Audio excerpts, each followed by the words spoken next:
Hello everyone and welcome to today's online class for class 11. Dielectric constant is a parameter or a characteristic of a solvent. Higher the capacity of a solvent to weaken the force of attraction between the solute molecules, higher is the dielectric constant for the solvent. That is, dielectric constant is the capacity of a solvent molecule to weaken the attraction force between the solute molecules. Another parameter that we are going to discuss right now is the solvation energy. Now, solvation energy associates with the solubility of ionic compound in a particular solvent. If an ionic compound is dissolved in a particular solvent, like say in water, if it gets dissolved, after the dissolution of that ionic compound in that particular solvent, some amount of energy is released after this dissolution process. Now, this amount of energy that is released after a dissolution of ionic compound in a solution, in a solvent, and create the solution is known as the solvation energy. Again, so solvation energy is the amount of energy that is released after the dissolution of an ionic compound into a solvent. More precisely, more accurately to say, to define it, that the amount of energy that is released after 1 mole of an ionic compound is dissolved in a particular solvent. Now, this solvation energy is a very good parameter, and this dielectric constant is a very good parameter to define whether an ionic compound will dissolve in a particular solvent or not. If the dielectric constant is extremely high, that will imply that the dipole moment or any other characteristic of that solvent, due to any other characteristic of the solvent has the capacity to weaken the force of attraction between the solvent molecules. And if the solvent molecules are separated from each other, it will get easily be dissolved within the solvent. If the solute molecules gets free from each other, becomes free atom, it will be easier for a solvent molecule to dissolve that free solute molecules. That's why weakening the force of attraction between the solute molecules is a very important parameters during the dissolution process. So that's why higher will be the dielectric constant of the solvent, better will be the dissolution. The same goes for the second parameter, that is the solvation energy. If the dissolution is very well, the solvation energy will be higher amount of energy will be released. On contrary, you can from the opposite end, you can say also that if the higher amount of solvation energy is released after the dissolution, that means the solubility, the probability, the capacity of this dissolution is extremely high. The capacity of that ionic compound to dissolve in that solvent is extremely high. But there is a third parameter that actually helps together all these three together, specifically solvation energy and the third parameter, which is known as the lattice enthalpy, which actually determine whether an ionic compound, specifically I'm not talking about any other compound, any other kind of compound right now, I'm specifically talking about the ionic compound, whether an ionic compound will dissolve in a particular solvent or not. First main parameter being the solvation energy, and the second parameter is the lattice enthalpy of that ionic compound itself. Now, lattice enthalpy was the energy that was released after the formation of the lattice, after the formation of the crystal of that ionic compound.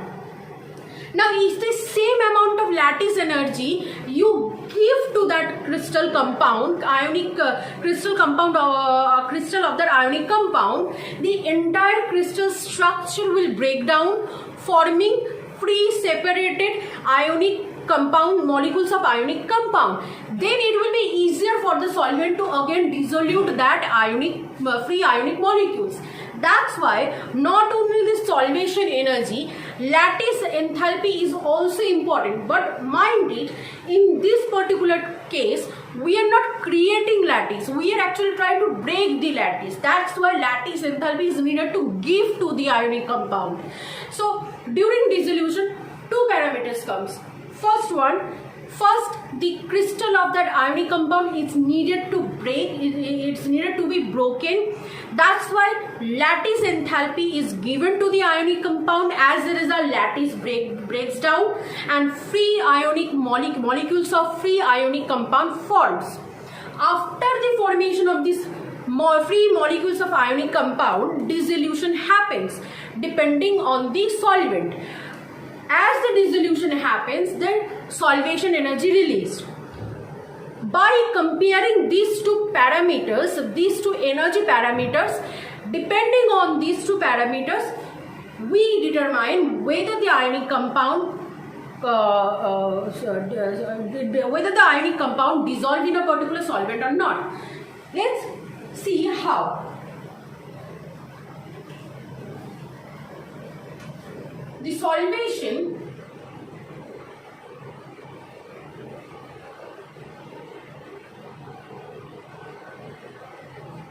of ionic compound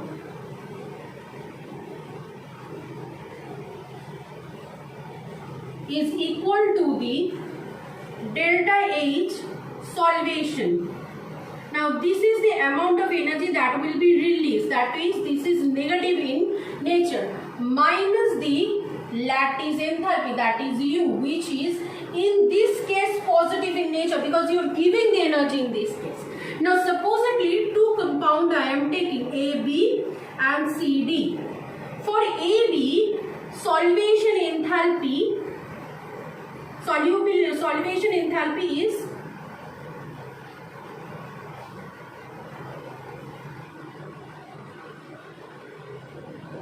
is same as that of the solvation enthalpy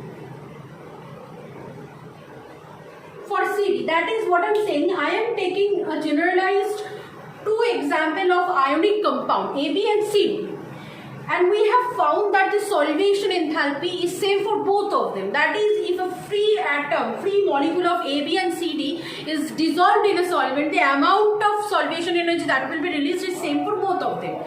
But the lattice of AB is much stronger compared to the lattice of CD that has formed. As a result, the amount of lattice enthalpy that you needed to give to break the lattice will be much higher for AB compared to CD. Now this is U for AB and this is U for CD. What I am saying, AB is much higher compared to CD. It becomes so much high, the total amount of energy, delta H solvation minus U, this one becomes extremely high, making the solvation energy, supposedly what I am trying to say is that it is extremely high than delta H solvation. But for CD, delta U CD is not that much high. In fact, it is less than delta H solvation. Let's try it again. We have taken AB and CD, two ionic molecules. For both of them, delta H solvation is same. That is, amount of energy that is released after the dissolution of the molecule, free molecule, is same for both of them. But the lattice is extremely strong for AB, but for CD the lattice that has formed is not strong. As a result, the lattice enthalpy that you need to give to break the AB is extremely high. It is so much high that the magnitude is higher than the solvation enthalpy. As a result, the calculation delta H solvation minus delta H U for AB becomes positive, and for CD the delta UCD that is the lattice enthalpy to break the lattice enthalpy that is given to break the CD lattice is lesser compared to the delta solvation enthalpy. As a result, this entire magnitude for CD becomes negative.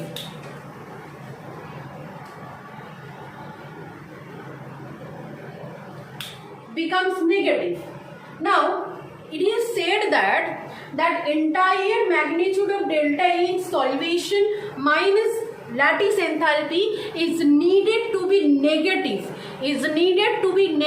For the dissolution process.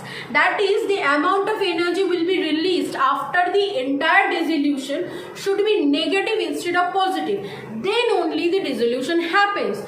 AB being an ionic compound will actually, even if it gets dissolved, may or may not actually give a better solution because the lattice enthalpy can exceed, like in the case for AB. That's why in the previous case I was talking about two main parameters are required to determine whether an ionic compound will dissolve in a solution, whether not.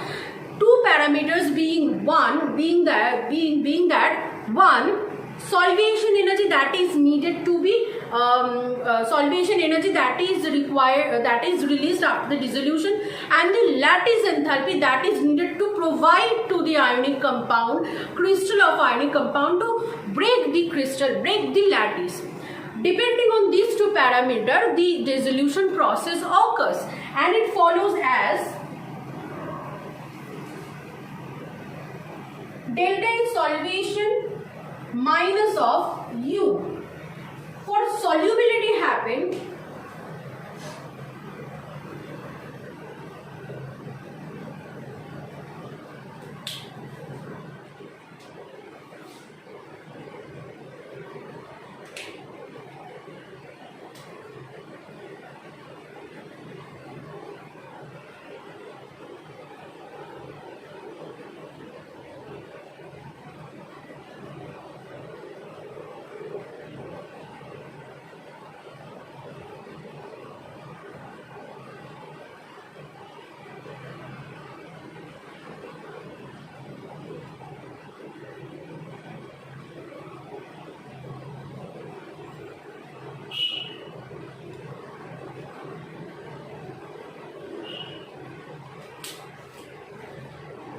delta H solution is equals to delta H solvation, which is negative, which is released after the solubility, and minus lattice enthalpy, which is needed to give to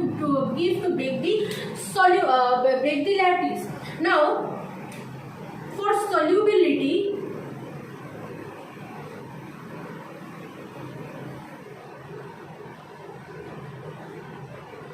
delta H solution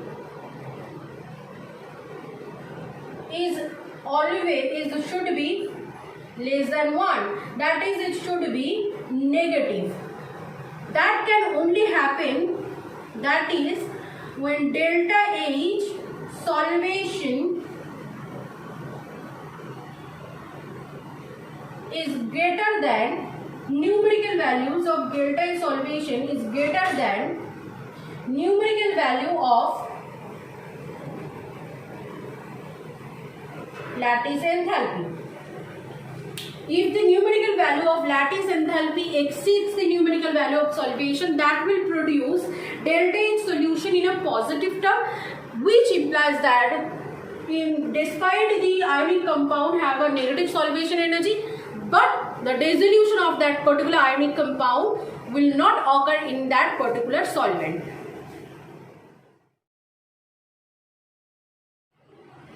In the previous concept discussion, I mistakenly say, I made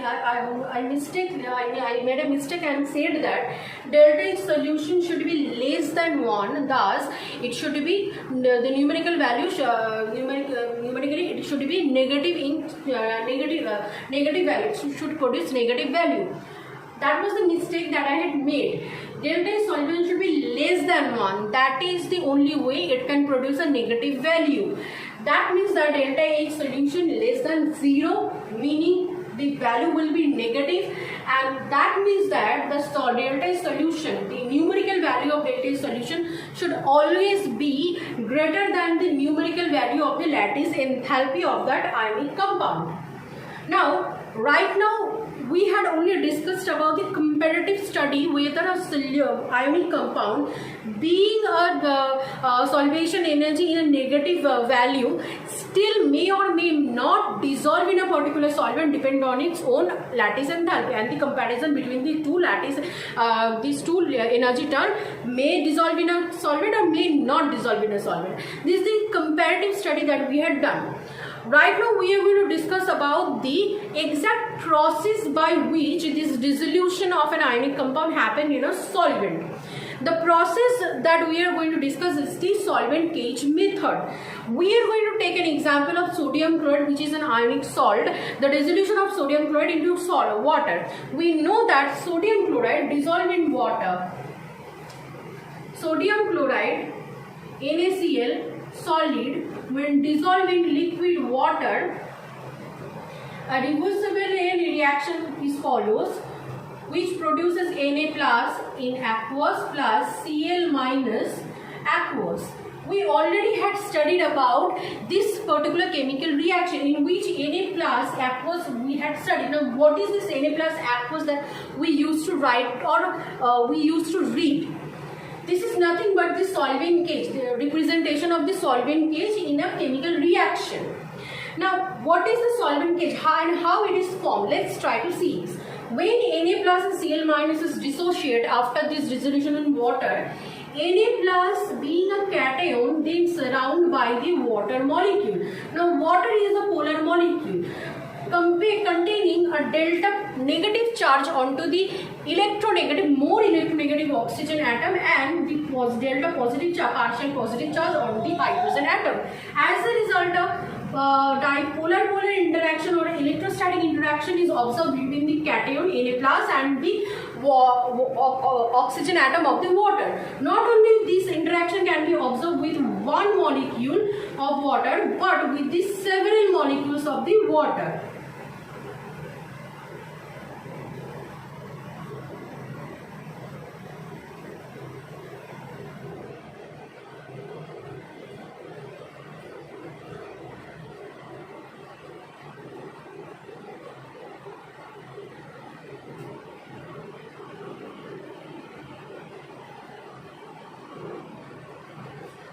Thus, a cage-like structure is formed due to this interaction in which cage-like structure is formed due to this interaction.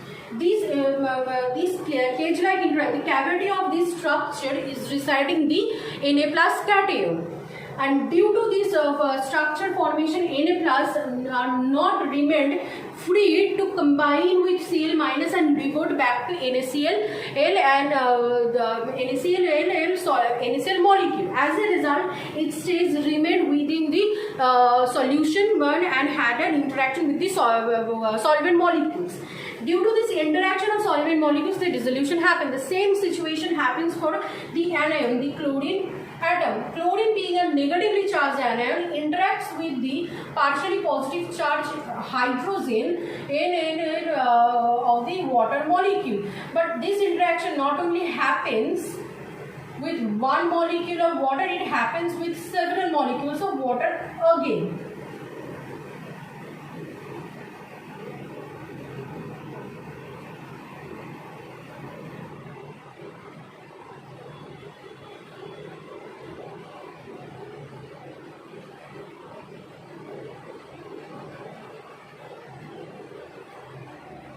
Again this happened. As a result of these two different solvent cage formation, Na plus and Cl minus remain separated from each other in the solution, and thus the solvation happens.